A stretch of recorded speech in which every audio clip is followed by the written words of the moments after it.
Olá pessoal, Matheus Jesus aqui de novo, espero que vocês estejam todos bem e se cuidando aí na pandemia. Na primeira aula, na verdade nas duas aulas anteriores, a gente falou sobre a lei zero da termodinâmica e falou também da primeira aula da termodinâmica. Mostrou através das simulações lá, né, pelo menos eu tentei demonstrar essas leis de uma maneira mais intuitiva nas simulações, e essas aulas aqui agora, na verdade essa aula, né, ela não vai ser diferente também, para a gente tentar compreender de fato as quatro leis. Como eu disse, se a gente puder entender bem a primeira lei, a gente vai conseguir, consequentemente, entender bem também a segunda lei. Por quê? Porque a segunda lei, ela é basicamente assim, intuitivamente falando, em termos de lógica, ela é baseada, né, ela é consequência direta da primeira lei, tá? Ou até da lei zero e por aí vai. Né? Porque, na verdade, vamos olhar aqui, ó, a segunda lei da termodinâmica, a gente costuma dizer, por exemplo, que ela tem duas caras, ou ela tem até três caras. Mas por que, Matheus? Porque três maneiras, né, três enunciados podem descrevê-la. Né? Aqui eu coloquei só dois, que eu acho que é o essencial, que já dá para ajudar vocês lá na hora da prova e tudo mais, para vocês lembrarem. Ok? Mas vocês vão perceber que ela é consequência direta do que a gente já viu aqui nas outras aulas. Ok? Olha lá, essa lei parece ter duas caras, uma vez que dois enunciados podem ser atribuídos a ela. Então, o primeiro, talvez o mais importante, que diz respeito a um fator mais prático, né, e até tecnológico no processo de desenvolvimento da humanidade, é isso que é o seguinte, ó. Vou colocar amarelo aqui. Não é possível construir, veja bem, não é possível construir qualquer máquina, artefato ou processo, tá? Espontâneo, no caso aqui o processo é espontâneo, certo?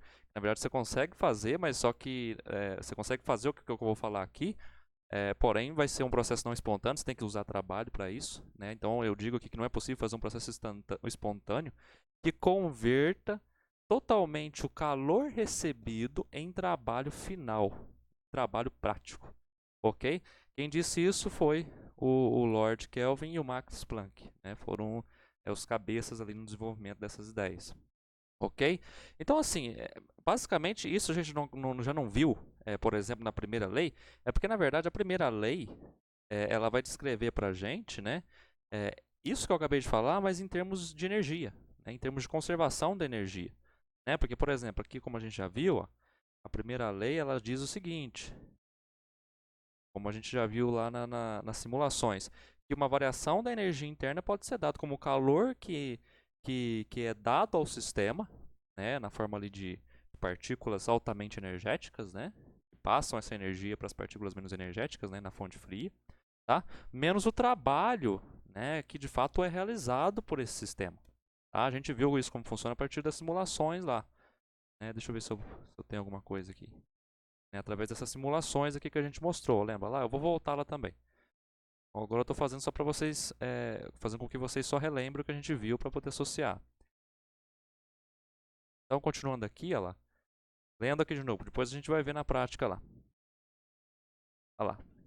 Para isso, né, para que isso aconteça, né, para que eu possa converter todo o calor que eu dou ao sistema, aquela máquina térmica ou aquele artefato que está realizando que tem como fim realizar algum trabalho a partir de energia térmica, né, para que isso seja de fato verdadeiro, ou seja, eu converter todo o calor que ele recebe, né, em trabalho final, todas as moléculas e átomos, ó, todas as moléculas e átomos, inclusive as moléculas e os átomos de quem?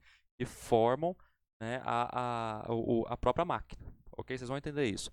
Que receberam energia e tiveram suas agitações aumentadas, teriam que ceder toda essa agitação, teriam que ceder toda essa energia. Então, essas moléculas e esses átomos que estão presentes tanto na constituição daquela máquina térmica e quanto também dos gases presentes ali dentro, teriam que receber essa energia, certo? E ceder toda ela. Tá? Isso não é possível, pois aquelas usam parte dessa energia para aumentar sua energia interna. Deixa eu dar uma relembrada para vocês aqui no que eu quero dizer. Ó, aqui, por exemplo, lembra que eu falei para vocês na primeira aulinha lá? Eu estava até usando o exemplo da água, né? Olha lá. Aqui a gente tem a água no estado sólido, ok? Uma entropia mais baixa, né? E aí o que acontece? O meu objetivo final, vamos supor que esse sistema aqui seja uma máquina térmica. Ah, Matheus, como é uma máquina térmica? Imagina que eu coloco um pezinho aqui em cima, ó, esse aqui é meu pezinho, vou colocar de outra cor. Vou colocar, por exemplo, aqui de rosa. Vou colocar um peso aqui em cima e eu quero subir esse peso aqui, ó,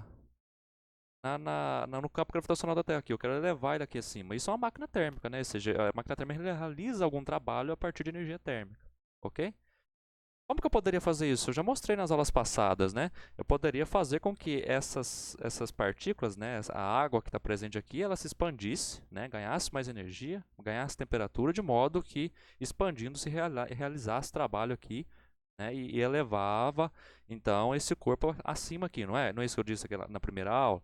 Beleza, vamos fazer isso aqui de novo, para vocês relembrar lá. À medida que eu dou calor, olha o primeiro de tudo que acontece.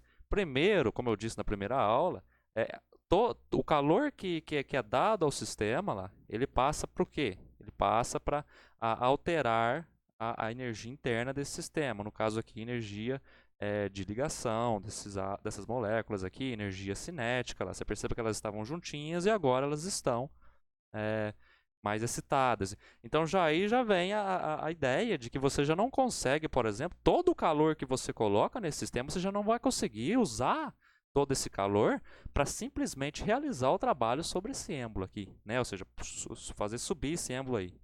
Né? Por quê? Porque parte desse calor que eu dei aqui, olha lá, você já percebe? Eu posso ficar aqui até um tempo, né, para que a temperatura aumente, para que a pressão aumente o suficiente, né, até que chegue ao ponto de realizar o trabalho. Então você percebe que não é algo instantâneo. Né? E isso é uma evidência do quê? De que nem todo o calor que eu dou ao sistema vai ser para realizar trabalho. Opa, e a gente já vê isso, ó, por exemplo, ó, aqui na primeira lei. Ó. Porque aqui na primeira lei, ó, a gente já tem o fato aqui de que uma variação da energia interna, tá, ela é igual a um calor menos um trabalho, certo? E se você for olhar aqui, ó, se você for jogar esse trabalho para lá, ó, você vai ver que o trabalho, ó, ele é igual ao ΔU, vou colocar o menos aqui para vocês verem o que eu fiz. ΔU, certo? Menos o quê? Automaticamente o meu trabalho, ó lá, ele é igual, ó lá, eu jogo esse sinal para cá, ao calor, ó lá, menos esse ΔU. Você está entendendo? Então, o trabalho final que eu vou acabar realizando, né, ou seja, eu não, mas o sistema vai acabar realizando, ele depende basicamente, ó, dessas duas grandezas, do calor que é cedido ao sistema, no caso do calor na forma de fogo ali que eu coloquei, né, fogo, menos, olha lá, é a diferença, certo? A diferença do quanto de calor eu dou, menos o quanto desse calor que vai servir aqui, ó, que é o meu ΔU, para excitar as moléculas do sistema de modo geral também. Tá? Do recipiente em torno também? Sim. Né, olha lá. Quer ver? Eu vou retornar aqui só para você ver. Olha lá. O que você precisa relembrar também é que esse recipiente aqui, por mais que possa ser um mau condutor de calor, ele também possui átomos constituintes. Ele também possui moléculas constituintes aqui, que eu não representei aqui, mas representei na outra simulação que eu mostrei para vocês na aula passada, certo? E essas moléculas, esses átomos que compõem esse reservatório também serão excitados, também roubarão um pouco daquela energia que vai ser dada aqui pelo calor. Tá? Que não vão ser automaticamente usadas para trabalho, ok? Foca aqui, de novo eu vou mostrar a simulação lá para ficar claro para a gente. Ó. Nessa simulação aqui, por exemplo, eu demonstro isso. Ó, vamos lá. Vou baixar aqui. Que aí, ali eu usei também, eu mostrei que a parede do meu sistema também é formada por átomos, assim como tudo é, né, para ficar mais fidedigno. Né, aqui, ó. Inclusive, se vocês não viram a aula passada, é importante vocês voltar lá, porque senão não dá para entender muito o que eu estou falando. Aqui. Olha lá, lembra que eu falei aqui, ó, que esse recipiente é formado por átomos também, como tudo é, claro. E eu representei aqui, ó, que é a parede aqui, que essas esferas verdes aqui, certo? Aqui são átomos de oxigênio, por exemplo. E aí eu vou agora dar calor ao sistema, né? Fogo, no caso, ó lá. Pus fogo lá embaixo, lava representado pela lava ali. Olha lá, as partículas ficam mais agitadas, né? Porque recebem energia aqui, ó, das partículas que estão mais excitadas aqui embaixo, certo? Então essas partículas que estavam mais aqui embaixo recebem energia por colisão, né? Calor, tá? E elas sobem porque já ouviu falar que o ar quente ele sobe, o ar frio ele tende a descer? Pois é, então isso que acontece, ó, tá subindo, ó, ok? Olha lá, e à medida que eu vou fazendo isso, olha lá, dando calor, olha lá, o que vai acontecer? Partículas vão colidindo, certo? Vai havendo mais colisões de modo que a energia vai sendo passada. Inclusive para onde? Inclusive para as paredes do sistema, ou seja, para o sistema como um todo, lá, porque na realidade o calor está sendo passado também para o sistema aqui, para as paredes e tudo mais. Então tem calor sendo perdido. Então calor entra aqui, ok? Calor entra por aqui, entrar no sentido de eu colocar partículas energéticas ali, tá? A colidirem com elas aqui embaixo, tá? Cuidado com essa coisa de entrar e sair, né? Não existe isso, mas é só novos equilíbrios térmicos sendo estabelecidos, como eu mostrei na aula de calor versus temperatura. Né? Parte desse calor serve para excitar partículas do próprio sistema aqui em volta, tá?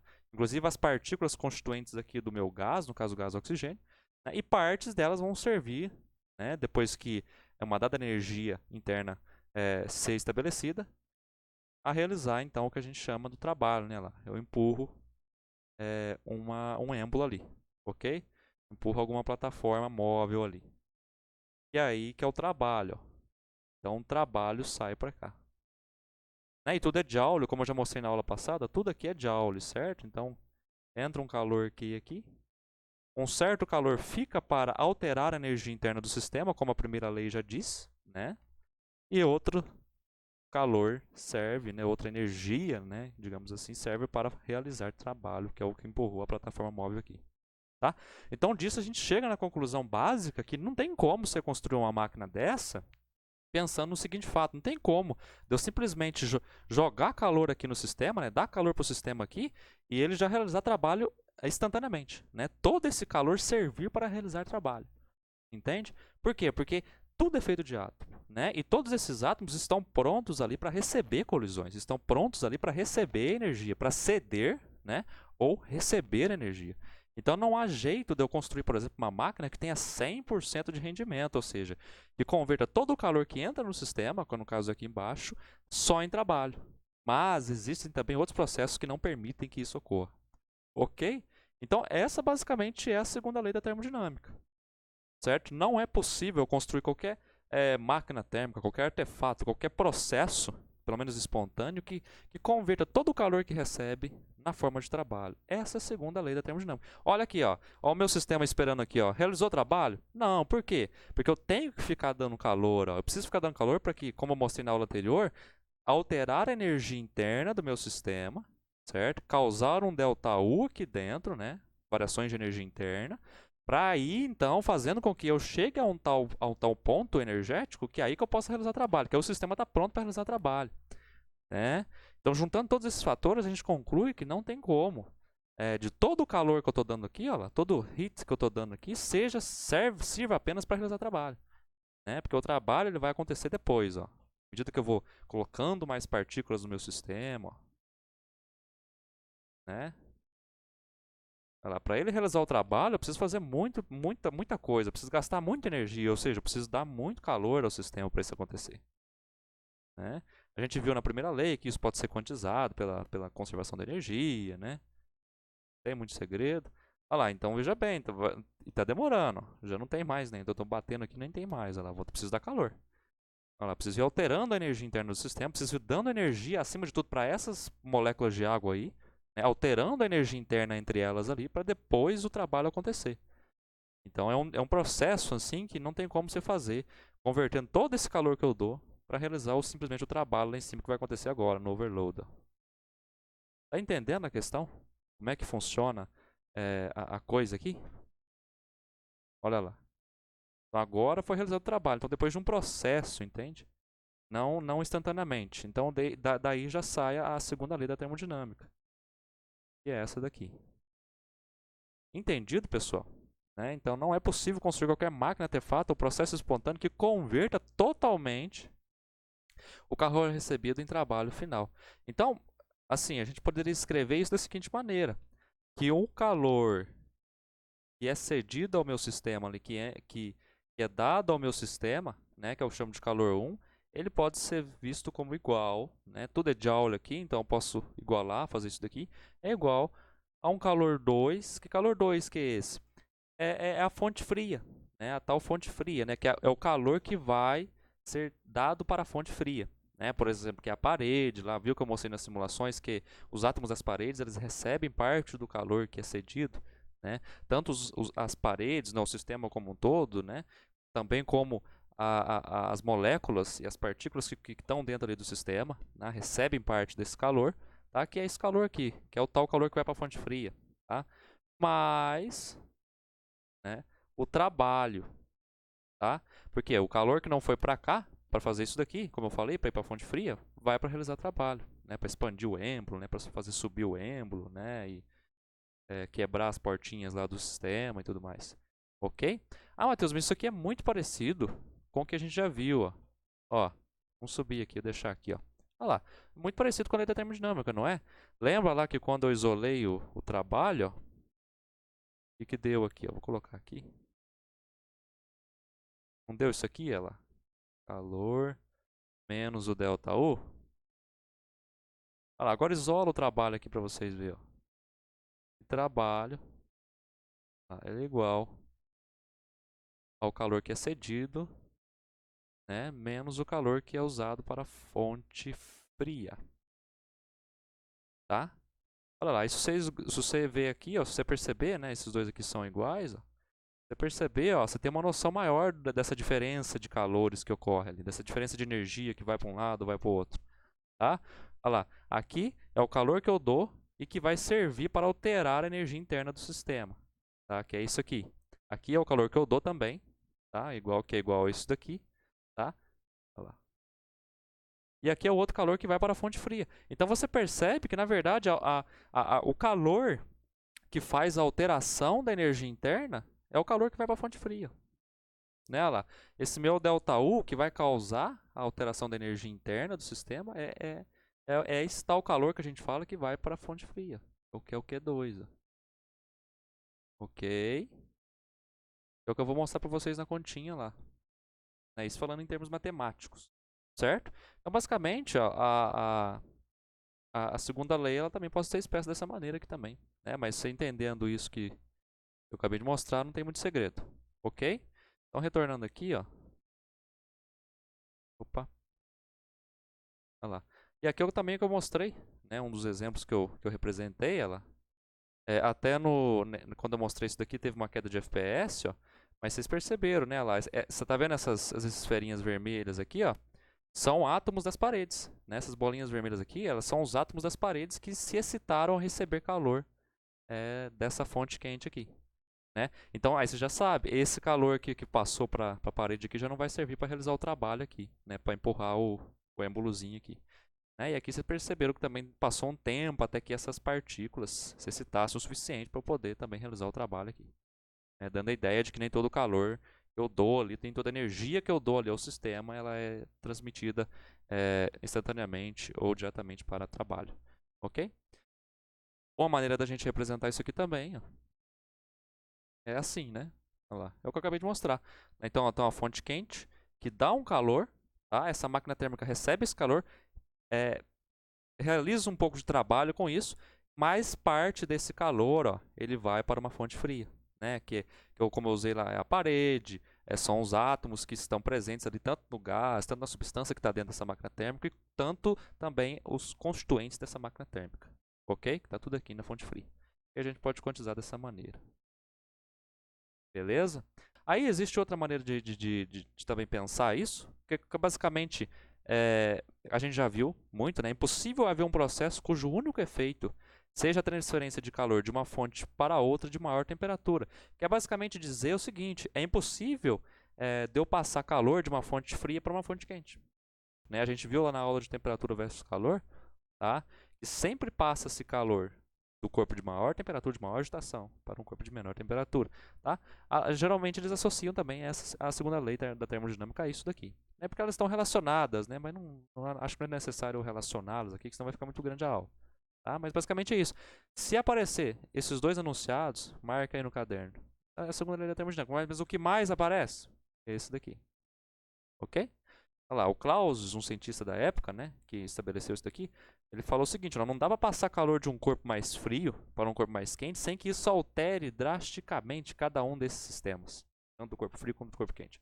Essa alteração precisa ser causada por algo exterior ao sistema de trabalho. Então, para você fazer com que um corpo de temperatura menor passar calor para um corpo de temperatura maior, para você fazer isso, você tem que realizar trabalho, né? Não é espontâneo, não tem como.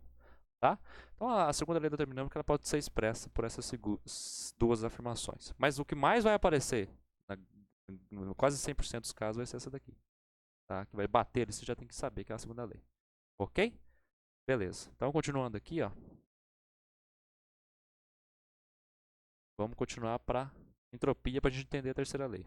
E ó, toda vez que você vai falar de entropia, guarda esses nomes, ó, guarda esses substantivos aqui, ó. Imprevisibilidade, certo? Quantidade de configurações possíveis. Se você estiver fazendo um mapa mental aí, que eu recomendo, você escreve o nome entropia no meio lá, tá? E começa a colocar cada uma dessas ramificações aqui. Probabilidade, ok? De um acontecimento, probabilidade no caso, irreversibilidade, digo, de acontecimentos, aumento, né? Ou seja, a entropia ela aumenta no sentido de equilíbrio energético ou termodinâmico. Ela sempre aumenta no sentido de que ocorre o equilíbrio energético, químico ou termodinâmico do sistema, ok? Vamos analisar cada uma dessas características aqui um pouquinho mais a fundo. Perceba, por exemplo, sobre imprevisibilidade. Ó. Olha aqui, ó. Esse sistema aqui, ó, em termos de imprevisibilidade, ele tem menor entropia do que esse sistema aqui. Ah, Matheus, mas por quê? Quer ver? Ó? Vou tirar aqui. Ó, vamos supor que eu me vendo aqui.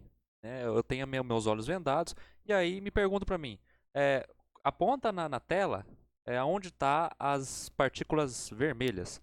Veja bem, aqui eu tenho, jogando que essa tela, supondo que essa tela estivesse ocupando toda a tela aqui do computador, eu teria 50% de chance de acertar onde estão as esferas vermelhas. Por quê? Porque olha aqui, elas dividem esse sistema aqui a 50%, 50-50.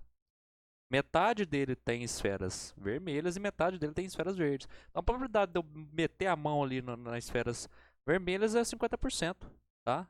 A probabilidade de eu meter por cá, aqui, ó, e dar a vermelha é muito grande, ok? Metade, metade. Agora, veja bem aqui, ó, nesse sistema aqui. Veja bem, novas configurações foram estabelecidas. Novas configurações, ó, de posição foram estabelecidas tanto para as partículas vermelhas, tá, quanto para as partículas verdes. Partículas vermelhas que antes estavam só aqui, agora estão em outros locais. Então, ou seja, alterou-se a quantidade de configurações possíveis e automaticamente de imprevisibilidade. Vamos fazer o mesmo processo. Eu me vendo aqui, tá? E aí a pessoa me pede assim para mim, com os olhos fechados, acertar onde está uma esfera vermelha de novo. Já vai ser mais difícil, né? Porque eu posso pôr a mão aqui agora, posso colocar a mão aqui agora, posso colocar a mão aqui agora, também posso colocar a mão numa vermelha, mas perceba que é mais imprevisível, né? Antes era mais fácil, 50-50%. Aí eu já conseguiria saber que em algum momento que eu colocasse ali, alguma posição já estaria vermelha. Agora aqui não. Agora aqui existem configurações maiores, possibilidades maiores, probabilidades diferentes, né, para eu encontrar aquelas esferazinhas vermelhas ou verdes.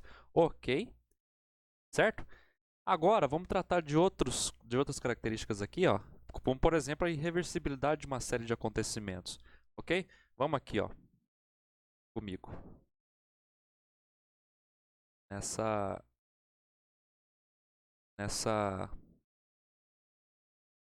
simulação aqui. Vou colocar uma série de partículas aqui dentro. Tá? Nessa simulação vocês vão poder perceber a entropia em todas as suas características. Vamos lá. Suponha que ó, as partículas estejam agora limitadas a essa região, como estão mesmo. Ó, por essa divisória que eu estabeleci aqui, ó, por esse murinho que eu estabeleci aqui. Então, as configurações de posição e velocidade e tudo mais dela, de energia também, estão limitadas a essa região do espaço aqui. Ok? Então, elas estão num equilíbrio tal que elas estão limitadas aí. Ok? E agora se eu tirar essa divisão? Olha o que acontece. Elas tenderão a se redistribuir de modo a ocupar todo o espaço aonde elas podem ir, né? Aonde elas puderem estar, elas vão estar. Tá? A entropia dita isso. Aonde as partículas elas podem estar, elas vão estar, né?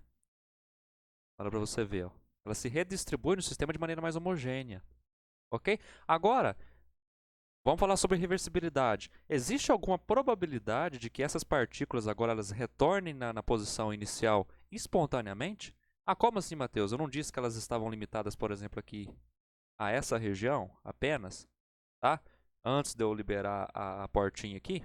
Ah, existe alguma probabilidade de que todas essas partículas que estão aqui agora elas retornem para cá? E fiquem na mesma, e fiquem como estavam? Como aqui no caso? Não tem como, né? A menos que eu não pegue cada uma delas ali e vai levando ali, realizando trabalho, né? De uma maneira não espontânea. Aí eu consigo fazer isso, mas espontaneamente elas não vão fazer isso. Espontaneamente elas tendem ao quê? A se redistribuir, a ter novas configurações de velocidade e de posição, de modo a terem uma distribuição mais ou menos homogênea no espaço. E isso é entropia também, ó. Olha lá, a entropia aumenta lá. O que antes uma partícula tinha só uma posição mais ou menos aqui, ó, previsível aqui nesse espaço, agora quando eu tiro a divisão, ela tem posições diferentes. Ela pode vir para cá, ela pode ir para lá, ela pode colidir aqui, ela pode vir para cá, ela pode vir para lá. Tá entendendo? Ela se redistribui no espaço com novas configurações tanto de velocidade quanto de posição. Então entende o que é a tal da entropia, né, e a tal da reversibilidade desse sistema? Quer ver? Retornando aqui, ó, a gente ver. Olha lá, fala aí sobre a imprevisibilidade, certo? Quantidade de configurações possíveis, probabilidade de acontecimento, irreversibilidade de uma série de acontecimentos, né, que eu mostrei lá que elas não podem retornar, pelo menos não espontaneamente. Tá? Ela aumenta no sentido de equilíbrio energético ou termodinâmico do sistema. Tá? Por exemplo, ó, voltando lá de novo, vocês devem ter uma noção do que é equilíbrio energético ou equilíbrio termodinâmico. Por exemplo, essas partículas aqui, quando eu coloco elas aqui, ó, olha lá, elas estão em um equilíbrio energético. Tá? A entropia delas já conseguiu aumentar ao ponto delas chegar a um equilíbrio. Por quê? Porque você tem que entender o seguinte. Vou até escrever aqui, ó. Marca aí. A entropia, que eu vou chamar de E aqui, geralmente a gente não chama de E, a gente chama de S. A entropia, ela aumenta no sentido, tá, do aumento do equilíbrio energético. Eu vou chamar de Ezinho, esse Ezinho minúsculo aqui. Então aqui eu tenho um equilíbrio E1 estabelecido, certo? Que é limitado, né? Tem como condições de contorno esse espaço aqui, né? As partículas elas só podem colidir, né, e ter as suas energias expressadas só nesse ponto do espaço. Automaticamente esse é o equilíbrio que ela tem. A entropia dela aqui no caso é máxima, ok? Só que quando eu tiro a divisória, um novo equilíbrio energético, químico, termodinâmico, você pode pensar, é estabelecido, ok? Olha só. E aí a entropia vai ter o seu ponto máximo de novo aí. Tá? A entropia aumenta ainda mais. Aqui eu tinha configurações, agora aqui eu tenho mais configurações, como eu disse, de espaço, de velocidade, colisões, de energia e tudo mais. Tá? É irreversível esse processo porque está fechado aqui, né? A entropia aumentou e alcançou um novo equilíbrio energético. Olha lá. E agora engloba todo esse meu sistema aqui. É o meu equilíbrio E2. Então a entropia agora ela aumentou. Olha lá. Essas partículas elas ocuparam todo o espaço aí que podia fazer com que ela ocupasse. Certo? Então a entropia ela sempre aumenta no sentido de se aumentar e de se alcançar um equilíbrio energético. Ok? Isso é importante para a gente entender a terceira lei da termodinâmica. Só um detalhe aqui, mais uma ideia ó, que a gente pode entender de entropia. Imagina um espaço aqui, ó. Vou delimitar esse espaço aqui. E agora você me fala, qual que é a probabilidade de que quando eu liberar ali a fenda aqui, essas partículas, nenhuma dessas partículas elas fiquem aqui nessa região. Qual que é a probabilidade disso acontecer? Né, quando eu liberar aqui, nenhuma delas fique aqui, mas apenas em volta aqui, ó. Ah, você já pode prever, né? É quase nula. Vamos ver. Olha lá, já passou uma, lá, já quebrou. Então você está entendendo o que é a entropia? Né? Então a entropia ela sempre tende a fazer com que as coisas façam acontecer o que pode acontecer. É como se fosse a lei de Murphy, entende? O que vai acontecer, uma hora vai acontecer. O que tende a acontecer, o que pode acontecer, uma hora vai acontecer. A entropia também é isso, tá? Olha lá. Se ela pode estar ali, ela vai para lá. A entropia exige isso. A entropia exige aumentar-se no sentido de aumentar as configurações, de aumentar as possibilidades, de aumentar as configurações de modo a ficar mais imprevisível e ficar mais o quê? Desorganizado. A gente pode pensar a entropia também como desordem. Certo? Ok? Agora uma coisa muito interessante que ilustra isso aqui de uma maneira mais clara ainda. Ó. Quer ver? É essa daqui. Ó. Vou colocar gás aqui nesse sistema. Partículas. Certo? Imagina que seja moléculas de hidrogênio. Olha lá. Vou colocar bastante aqui só para vocês perceberem como é que funciona. Olha lá. Um novo equilíbrio energético vai começar a ser restabelecido, colisões vão ocorrendo, né? Temperatura vai aumentando. Por quê? Porque o calor vai sendo passado através dessas colisões, certo? Olha lá, não vou adicionar calor, não vou adicionar nada, deixar o sistema assim. Agora eu vou adicionar outras partículas, tá? Partículas menores. E veja o que vai acontecer. Olha que legal. Olha só. Perceba que as partículas vermelhinhas elas estão se redistribuindo no espaço de modo a ocupar uma maior configuração de espaços possíveis, né, de modo a chegarem a regiões antes inalcançáveis, ou seja, não inalcançáveis, mas antes que elas não chegaram. Ó, elas saíram todas daqui, ó, lá da saída aqui, tá? E a partir do processo de fusão, que é isso aqui que a gente chama, tá? É dessa forma que, por exemplo, que os vírus se difundem pelo ar e pode chegar ao canal respiratório, né? O coronavírus, por exemplo, é dessa maneira. Mas a moral da história aqui, você perceba como a entropia faz com que essas partículas menorzinhas, elas vençam as colisões ali e acabam se distribuindo de maneira homogênea no espaço. Ó. Você perceba que, se você olhar todas as regiões, ó, tem uma partículazinha que antes estava aqui. Ó. Tá entendendo a questão? Assim, uma coisa que a gente não percebe, mas que está presente. Então é daí que saiu a ideia de que é, é a desordem, né? Ou seja, eu coloquei elas aqui, elas estavam aqui, quando veio elas se desorganizaram e foram para todos os lados. Tá entendendo a questão? Tá? Existe alguma probabilidade de que elas retornem e fiquem todas aqui nessa região de novo? Não. É reversibilidade. Tá? Um sistema fechado, desse jeito aqui, a entropia sempre tende a aumentar, alcançando novos equilíbrios energéticos. Ok? Acho que já passou um pouco tempo aqui. Tá? Mas, basicamente, entropia é isso. Ok? Entropia não tem uma definição só. Entendeu? Eu não posso definir entropia para vocês com uma palavra só, mas posso definir com essas características. Né? Ela dita a imprevisibilidade associada a um sistema, né? Onde as partículas podem estar ali, onde elas não podem estar, se ela pode ir para outros lugares e vai ser mais imprevisível de eu encontrar elas, né? A quantidade de configurações possíveis, né, como eu mostrei aqui, e também das posições, da velocidade delas, à medida que elas vão se difundindo lá. A probabilidade, né, de algo acontecer. Tá? A irreversibilidade de uma série de acontecimentos. Né? Uma vez que eu liberei aqui, ó, uma vez que eu tirei essa portinha aqui, a probabilidade de que elas retornem de novo e fiquem todas aqui de novo é zero, não existe isso. Então, a irreversibilidade desses acontecimentos, elas sempre vão para cá e vão ocupar homogeneamente todo o espaço aqui, tá? Num novo equilíbrio energético. E aumenta no sentido de equilíbrio energético ou termodinâmico do sistema. Ou seja, quando um sistema está em equilíbrio, tá? Num equilíbrio energético, por exemplo aqui, ó, quando eu pego essa caneta ó, e seguro ela aqui, ela tá em equilíbrio na minha mão, certo? Digamos que ela está em equilíbrio energético com a gravidade, também com a minha mão aqui. Tá? A entropia dela, vamos pensar assim, em termos macroscópicos, é máxima aqui. É a máxima entropia que ela pode chegar aqui. Ok? Nesse caso.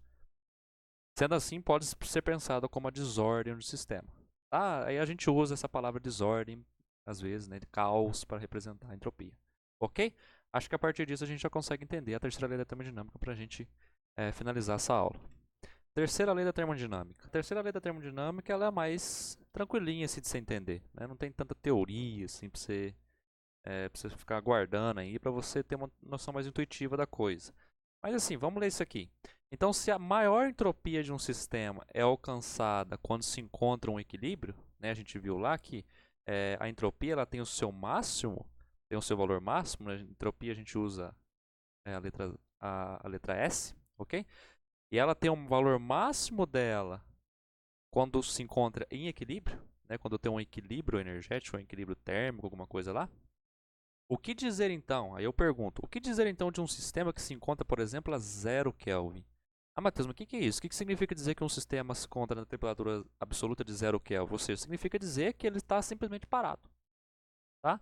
São partículas que estão paradas. Né? Imagine uma rede cristalina, ok? Ó, assim, ó. As partículas estão paradas aqui, ó, né? Os átomos e as moléculas estão parados, não tem agitação térmica mais. Tá? 0 Kelvin, temperatura 0 Kelvin. Ou seja, não tem mais agitação, não tem, tá entendendo? O que dizer disso? Mas por quê? Porque se ele está completamente ordenado, ou seja, se ele está sem agitação interna, automaticamente estará em equilíbrio. Tá? Um sistema desse aqui parado ali, ele está parado, não está? Pensa comigo, ele não está parado, bonitinho, sem agitação, sem nada, ele está em equilíbrio ali. É o equilíbrio dele ali naquele momento. Tá?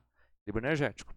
Automaticamente estará em equilíbrio. Porém, dessa vez ele não tem entropia máxima, mas sim zero. Tá entendendo a questão? Se você for olhar as simulações que eu mostrei antes, né, com mais detalhes, você vai entender isso. Tá? Se não entendeu, a gente vai fazendo outros exercícios mais para frente aí, vai aprendendo mais, vai lendo mais, que a gente chega lá. Tá? Por quê? Porque quando um sistema, por exemplo, dessas partículas aqui, ó, seladas aqui, elas estão paradas, sem agitação, sem nada, significa que elas estão paradas, elas vão estar limitadas só a essas regiões, essa aqui vai ficar sempre aqui, essa aqui vai ficar sempre aqui, essa aqui vai ficar sempre aqui, essa aqui vai ficar sempre aqui e essa aqui sempre aqui. Não tem configurações possíveis, né? Essa partícula aqui, por exemplo, não há uma probabilidade dessa partículazinha aqui, ó, sair daqui e vir para cá, por exemplo. Não há essa probabilidade. Não há a possibilidade dessa aqui que está aqui trocar de lugar com essa daqui, ó. Tá? Então, assim, se a entropia ela é essa troca de configurações, se a entropia é essa mudança do sistema de modo a se tornar mais homogêneo, de modo a ocupar novos espaços, novas configurações, tá? Um sistema que está a 0 graus Celsius, perdão, 0 Kelvin, né? A gente engana às vezes fala graus. Se um sistema está a 0 Kelvin, ele não tem entropia, a entropia dele é zero. Então, se a gente está numa temperatura absoluta de 0 Kelvin, isso automaticamente implica numa entropia próxima ou igual a zero. Certo? Só que neste caso aqui, ele está em equilíbrio, não está? Como eu já disse. É um sistema que está em equilíbrio, porque as partículas estão paradinhas, bonitinhas ali em equilíbrio. Está no equilíbrio energético dela no momento. Só que a entropia dela é zero. Então, assim, não é uma coisa assim que começa... Né? Porque eu falei lá que a entropia tende ao seu máximo valor quando eu tenho um equilíbrio térmico estabelecido no momento ali. Então, se eu tenho um equilíbrio térmico ou um equilíbrio energético estabelecido aqui, e a entropia é zero, é esquisito, né? Porque a entropia tinha que ter o seu máximo valor.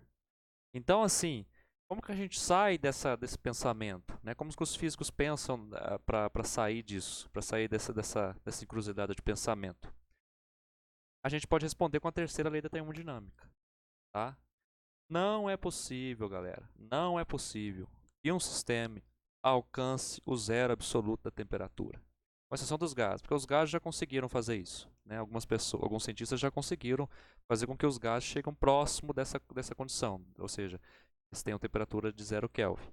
Tá? Mas assim, para sólidos, líquidos, é a maioria dos corpos do universo, a terceira lei da termodinâmica, ou uma regra, às vezes a gente costuma falar que é uma regra, tá? Nem é uma lei, né? Porque existem exceções que podem ser quebradas, né? Tá? Mas podemos dizer que é uma lei. Tá? Não é possível que um sistema, geralmente sólido ou líquido, tá? Alcance o zero absoluto da temperatura. Nada no universo, tá? É claro, tá? Com exceção dos gases, eu coloquei com exceção dos gases, mas assim, tem que estar numa condição assim, no laboratório, lá bonitinho, uma coisa mais superficial, entende? Mas assim, você não vai encontrar pelo universo afora aí, é claro, pelo que a gente saiba, um sistema com temperatura igual a zero, na temperatura absoluta de Kelvin. Nada pode chegar à temperatura absoluta igual a zero espontaneamente. Ou seja, tudo vibra, tudo está em movimento, nada pode estar simplesmente parado assim. Tá? Todas as partículas estão em constante movimento. Então essa basicamente é uma lei teórica mesmo, né? Não tem continha, não tem nada. A terceira lei da termodinâmica é essa. Nada no universo pode chegar à temperatura absoluta de 0 Kelvin. Ok? que aí a gente começa a ter alguns problemas aí de conceituação e de teoria que a gente não consegue fugir, tá? Também para a gente não conseguir encontrar espontaneamente no universo e tudo mais. Ok? Então essa é a terceira lei da termodinâmica, tá? Visto isso, a gente consegue agora partir para a resolução de exercício. Tá? Eu vou parar essa aula aqui, senão vai passar o tempo. Tomara que eu tenha ajudado vocês. Na próxima aula a gente vai fazer alguns exercícios de Enem e vestibular, tá? Comentando aí, eu comigo comentando para ajudar vocês, tá? Sobre as leis. E então espero, revejam a aula, se não entendeu, reveja de novo, que eu tentei botar todos os detalhes aí que foi a forma como eu aprendi, tá? Consegui ter um entendimento legal com essa forma de aprendizado.